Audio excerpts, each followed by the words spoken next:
Okay, I got the feeder box, framed made like a frame. It's almost like a regular frame, just like this. This kind of the same depth and length and everything. It's the what this the exception. The exception is wider, as you can see.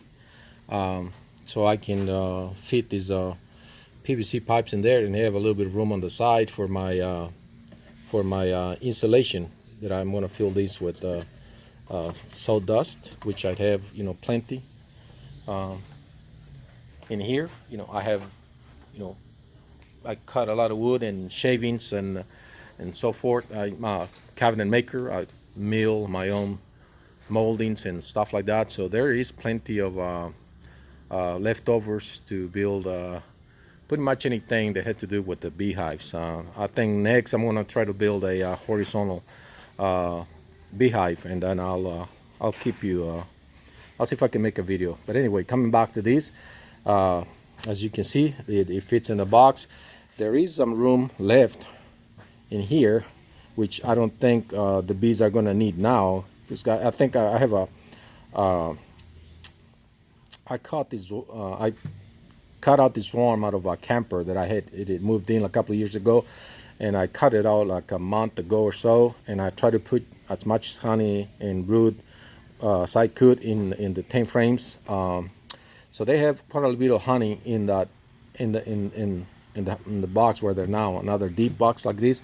So I think they're going to be a little crowded, and they may want to move up, or they may need some more room. But in the winter, I don't want to obviously give him this whole box in empty, because it's going to get cold. And I know what I've read and from what I've seen already, they're pretty sensitive with the temperature. So I decided I may end up making like blanks for these space. I may just, I can just do two and just add two more blanks in here. Blanks as something like this as a feeder, but full of sawdust. Or I could use this.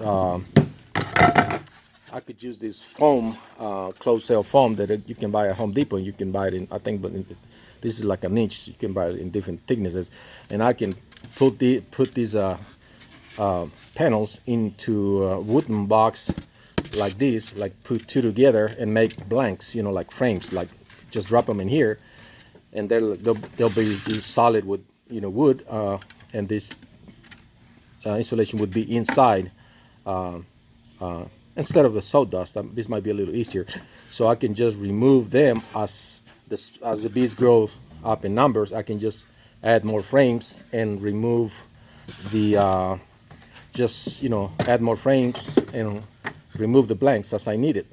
And in the next spring, I hope we can just take the feeder out and just move whatever honey or whatever brood in the middle and add more frames. So that's the basic idea, and this is my first time ever doing anything with bees or doing anything like these. But I think from what I've seen other beekeepers that are out there trying to give you excellent advice and help, I think I picked up a couple of ideas, and I'm gonna put a little bit of my own. So we're gonna drop these jars in here, filled with the sugar syrup, and you can put those holes on the lid and put a mark up here with your with a Sharpie or something. You can put a mark up here where you can tell how the holes are lined up on the bottom, so you can put them accordingly.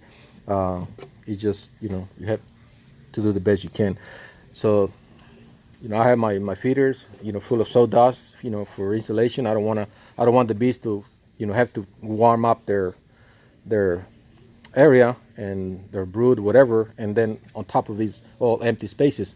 So I'm trying to fill them up with something that is going to keep the heat and suck some of the moisture that they create. I think I know moisture already, because I've seen it on one of my beehives. And so once I got this filled, I'll just put a little lid on it, and like so. And actually, there's a bee already checking it out. I don't know if you saw it. There's a bee flying around, land on my hand. I guess they like me already. But anyway, that's the idea, and we'll see what happens. On top of this, I'll show you. I have another extension, another 5 inches extension, another wedge, if you will. I'm gonna call it an extension, where I have a screen, window screen underneath, and the